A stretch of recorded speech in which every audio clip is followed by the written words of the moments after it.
Jai Gurudev, everybody. So, it's nice. I don't know what to tell you today. We had, like every day, we are cooking together and really enjoying the time here in Vrindavan, actually, because Swami Revati and Rishi Akash is giving courses on Bhagavad Gita, and the Mauritian people, which is here, we are cooking together nicely. Swami Parantapa also. And thinking also of all of you, you know. So I will see which question Swami Revati have. Yesterday was really sweet, the question from that 9 years old. I was thinking about it last night and I was laughing about that. So, please, Swami Revati. Guruji, who is your favorite or most beloved saint, and what message about their life can inspire us on our spiritual path? You see, it's quite difficult to say which saint is my favorite, because each saint, they are unique, and each saint have a different inspiration to bring. So if I will say one saint is my favorite, I'll say in the Christian, Saint Nicholas is my favorite saint. And what the message he brings is that the caring for others. And the Hindu tradition, it's quite difficult because all of them are very sweet and dear. But when we look at the life of many of these saints, what we learn from them is that surrender, that single pointed minded devotion that they have to the Lord. You know, so it's quite difficult to say. You know, for me, Mirabai is very dear to me, and Tukaram, Chokamela, and so on. You know, there's so many names to say, which is quite difficult to see. And also one thing, if I will say, I prefer one more than the other, which means I am comparing the saints, you know. This is not about comparing the saints, it's about getting inspired about their life, how they surrender to the Lord, how they surrender to Bhagwan, and how Bhagwan become in the daily life itself a life. Yesterday night, we were watching together with the people the story of Savatamali. So beautiful story about his life. How this saint, which lived only 30 kilometers from Pandharpur, but have never been to Pandharpur. They asked him, why you have never been to Pandharpur? Why you have never went to have darshan of the Lord? He was smiling and said, everything is for the Lord himself, you know. Everything is for Vithala. And I see Vithala in the plant. This garden, this field which I'm looking after is for Vithala himself. And he said to his parent, one day Vithala himself will come to me. And this is so beautiful to see how Bhagwan act a certain leela to go to his devotee. You know, there were Namdev and Gyaneshwar Maharaj. You know, they were very dear to Bhagwan. Every day they were eating and talking to Vithala. So one day Vithala said, you see, you think, because in their mind they think that they are great devotee. In the mind they think that, oh, Bhagwan have come only for them because he's visible to them.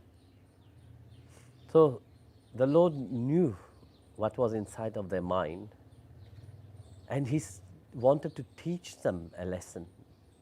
And he said to them, listen, don't think that you are too great. There is somebody else which is even greater than you, and that is Savatamali. And they have never heard of Savatamali. They were wondering why Bhagwan is saying that he is so great. So the Lord started running towards Savatamali. So as he reached the place of Savatamali, Vithala said, he went directly to the field of Savatamali and said to Savatamali, please save me, because behind me there's two thieves who want to rob me. Can you save me? Savatamali recognized him. It is Vitthal. He said, how can I save you? You are the Lord of the universe. Everything is bound by you. How can I save you? Where can I hide you in this world where you are not present? Then Vitthal said to him, if you don't, I will go somewhere else. He said, no, Bhagwan, you have come to me and I was waiting for you all this time. I will hide you. There's only one place that I can hide you. So he took his sickle and he cut himself open. And he said, Bhagwan, please hide yourself inside of me. And Vitthal went inside the stomach of Savatamali. As he entered the stomach of Savatamali, miraculously closed, but a little bit of his dhoti, yellow dhoti, was left outside. And when Gyaneshwar and Namdev Maharaj was looking, they were following the smell. You see, the smell of tulsi was everywhere. And they saw the footprint of the Lord. So they come to Savatamali and they saw the footprint stop there. And they were wondering, how come? Then they asked Savatamali, have you seen Vithala? Then there was a deity of Vithala. Savatamali pointed to the deity. He said, yeah, he is standing here. Then they said, no, we are not talking about the deity. We are talking about Bhagwan himself. He have come this way. And this is his footprint. And his smell is so strong coming from everywhere here. There's such a smell of tulsi. So he was wondering, where is he? And then Savatamali said, well, Bhagwan is everywhere.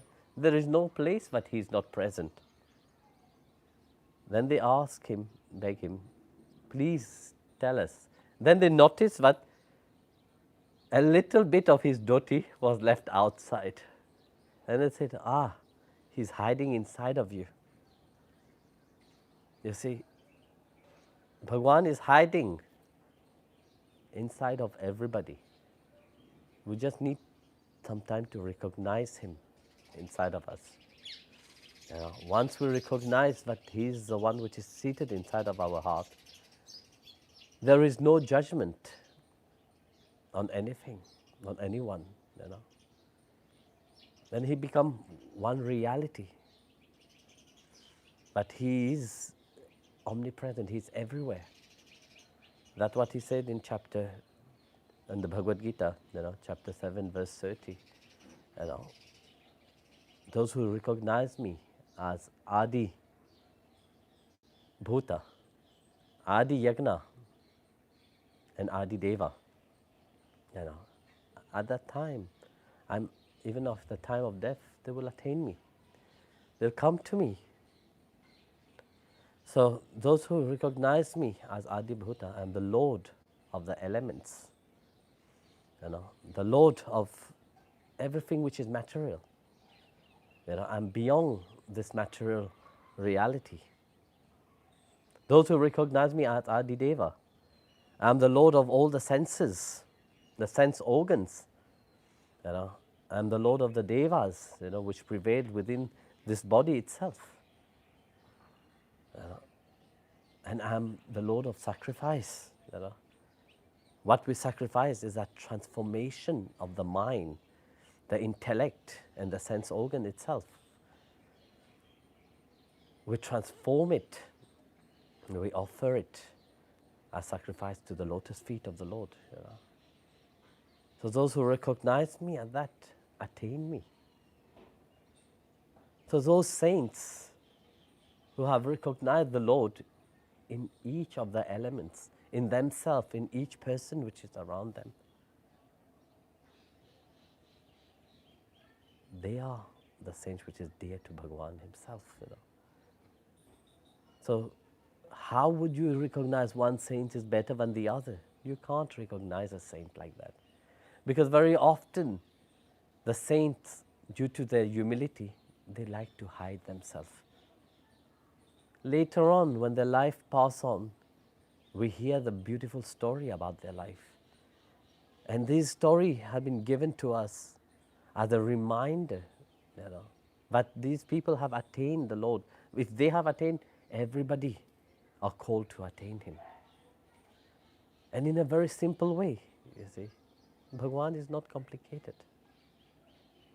Those who remember me, you know, at the time of death, or remember me continuously, because you see, to remember Bhagavan only on the time of death, it's not an easy thing. We have to remember Him continuously. We have to make Him part of our life at all time. Then He becomes one's reality.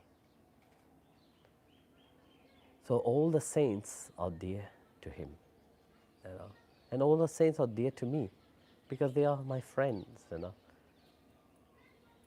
So how can they not be dear to me? How can I say this one is better than the other when all of them have surrendered their life to God?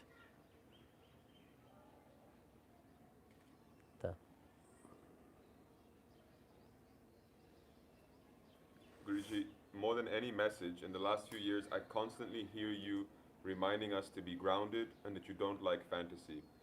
What does it mean to be grounded from your point of view? Who asked this beautiful question? You see, on the spiritual path, like I've been saying in the past few days also, I've been saying it many times. You see, you're born here in this world. Why? Firstly, we have been given a human body where our both feet are on ground. You know, if you're healthy and everything, both feet are on ground, no? So, to start fantasizing things and start creating things in your mind will make you lose ground. Doesn't mean that you start levitating, you know, but lose ground in the mind itself. Then you start to make yourself more important, you know. You start flattering yourself, because self-flattering is what people look for, you know. Very often, people like people to look at them in a certain way. You know, they like to be in the good books of everybody. I say, when you're in the good books of everybody, then you feel good about yourself and you feel good how people are looking at you. There's two things that I said. You see, you can't make everybody happy. Because within thinking of making everybody happy, there's one person that will always be unhappy. That is you. Because in that fantasy, you think that you are happy. No, you will never be happy. Sooner or later, the reality will catch up with you. Then what? You know, there is a dear devotee.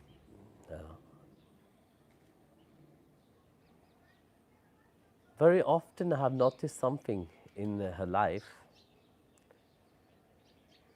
She likes to tell people everything what the people want to hear. You know. And yes, you see, years goes on, that fantasy is accumulated.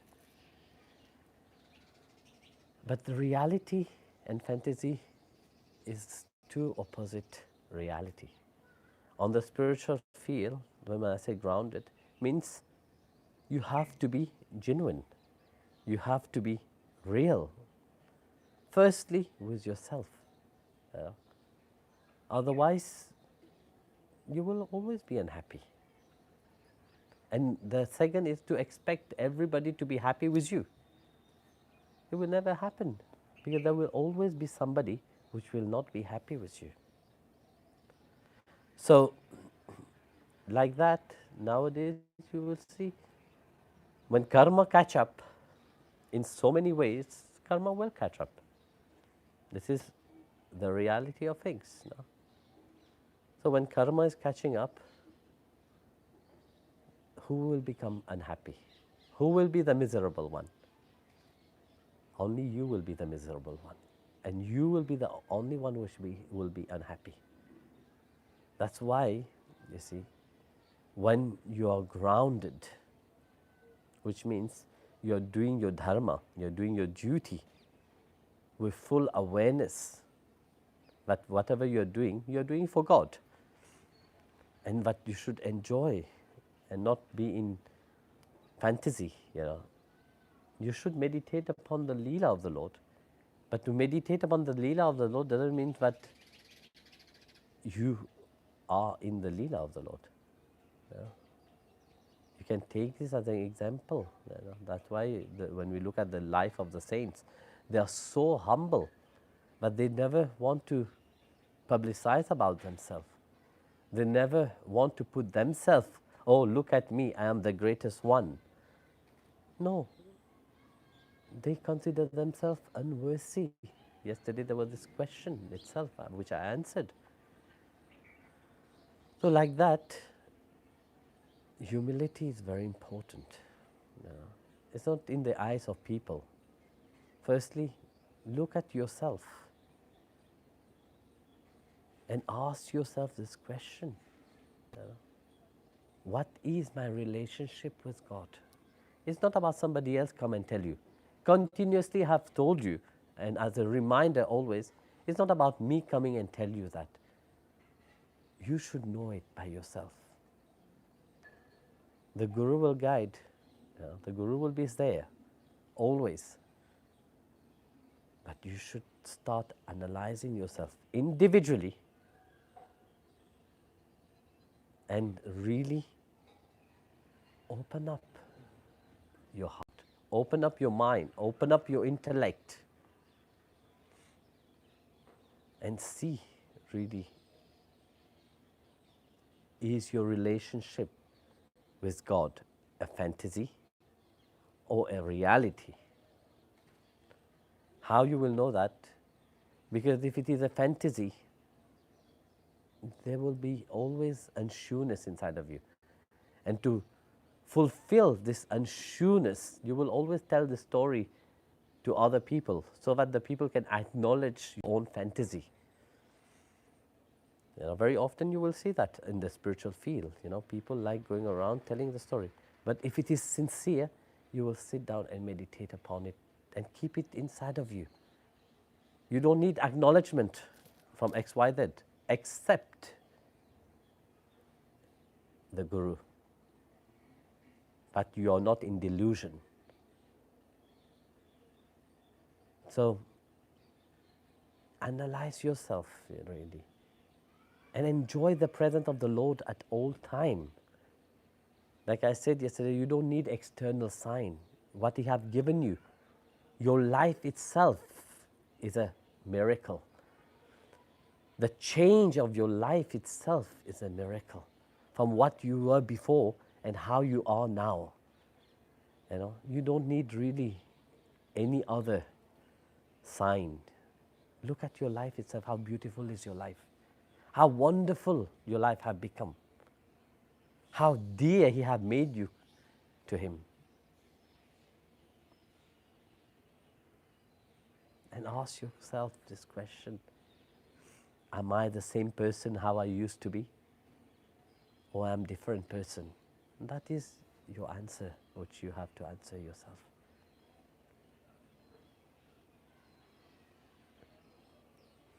Dear Guruji, can you tell us about the auspiciousness of the Vedic chants, the 5 Suktams and the Vishnu Sahasranama? Why do you recommend for us to chant them?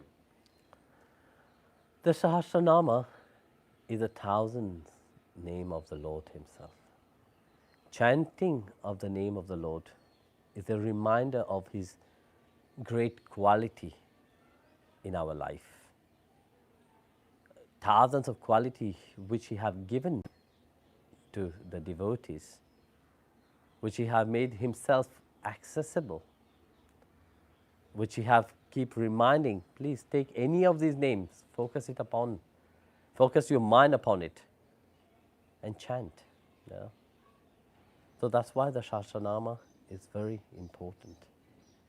To chant it on Saturday especially, because the Saturday is the day of the Lord Himself. The Panchasuktam is the praises of Mahalakshmi, Bhudevi, Sri Devi, Neela Devi. These are the concert of Sriman Narayana, Purusha Suktam, Sri Suktam, where we sing His glory. We are reminded of their glory, what they bring to us, how Mahalakshmi bring her blessing of abundance, so that we can be at peace, focusing on our spiritual path. But abundance then means material only, but the spiritual abundance, because Mahalakshmi is always sitting at the feet of the Lord. She reminds us where our mind must be, at the lotus feet of Bhagwan. Bhudevi, how wonderful is this mother, which cares so much for her children, which give freely everything, but yet very often how ungrateful human being is. But sometimes she have to shake herself, and as a reminder, she have to go through the pain of seeing all her children dying. Which mother would like that? Look at Mother Earth now. She is suffering. Other mother, she is suffering. In ancient Vedic time, we hear how Bhudevi will go to Sriman Narayana, please save me. But do you think Bhagwan, she's not doing that? When we chant, we are reminded of that. How grateful it is to be here on this planet. How grateful it is to be here as a human being. How grateful it is to be a devotee of the Lord Himself, and how He cares for us. And Neela Devi and Narayana Suktam, Purusha Suktam, is also a reminder of why we should chant it, is to show our gratitude to Bhagwan Himself.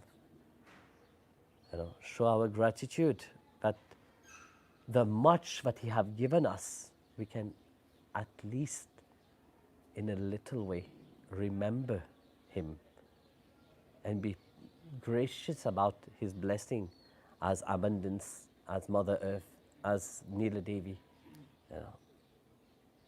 That's why we chant this.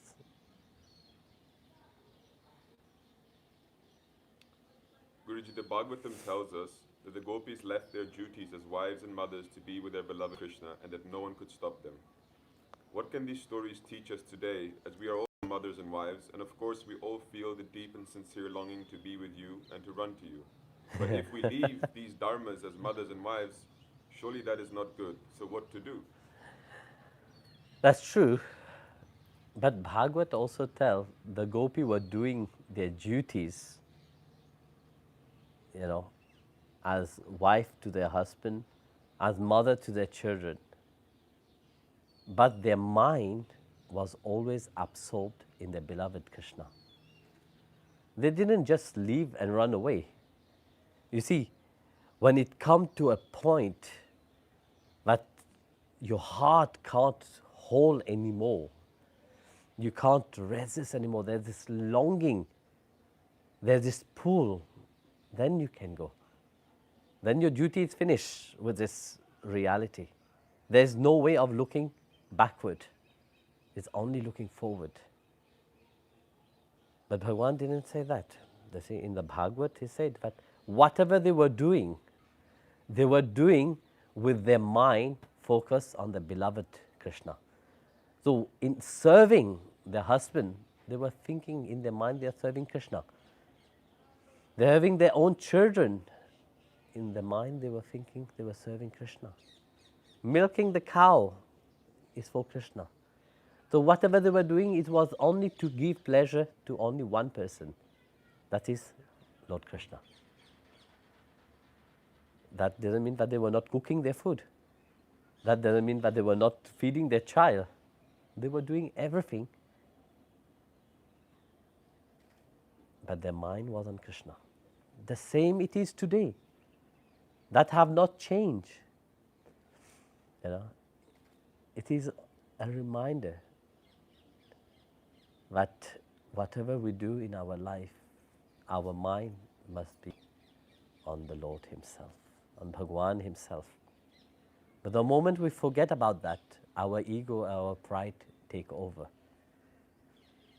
So it's not about running, leave your duty and running, but combine your spirituality. Bring your mind as a reminder. When you're doing japam, it's not about just live and just do. No. Do your duty, chant the name of God. Work and worship. Saint Benedict of Nursia said it, and many other saints have said it. Not only him, but also Savatamali himself. That was his motto also. But work and worship. So you have to do your duty, but time to time, remind yourself that whatever you're doing is for the Lord Himself. And if you can't do that, at least at night, before going to bed, you see, in ancient times they used to kneel down. You will see that in the movie nowadays, sometimes you see it. The children will kneel down, the parent will tell them, please pray. And they will say, thank you, Lord, for this beautiful day which you have given us, and so on. I don't remember too much about it. But what you can do is similar. You don't need to kneel down. Just before going to bed, close your eyes. Think of Guru and God and say Krishna Arpan. Offer that day to the feet of the Lord and Guru. That will be enough. So that will bring also, you see, all of us together. So physically, whether we are close or not, look, you are in the world, I'm here in Vrindavan. But spiritually, in our heart, we are all connected. Does this remind me of a beautiful story? Nowadays you see everybody is talking about social, what do you call this? Social distancing. Yes, social distancing. Well, for not spreading the virus, of course, physically is important. But in our heart to heart, we can't be distant. Because in our heart we are connected. Through love we are connected because there's no space, there is no time that can separate that. Our relationship are together. There's this beautiful story. There was one of the coldest winter, and many animals were dying. Just like right now, many people are dying everywhere. So all the animals were dying. There were the porcupines. For sure you have heard this story. I have told it once maybe. So there were the porcupines. The porcupines, they're like a ball and full of needles, quills. How do you call it? Quills, huh? No, like needle. spikes. So all the porcupines decided to come together through their body heat they keep themselves warm. But there was a problem. The spike was spiking each another. So after some time, they decide to detach, to separate with each other. When they decided to separate and keep away, what happened? They start dying.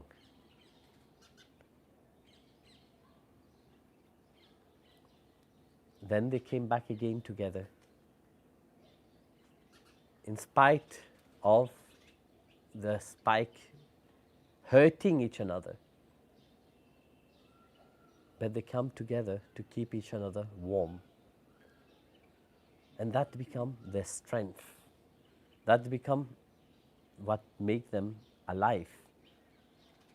So right now we are talking about distancing.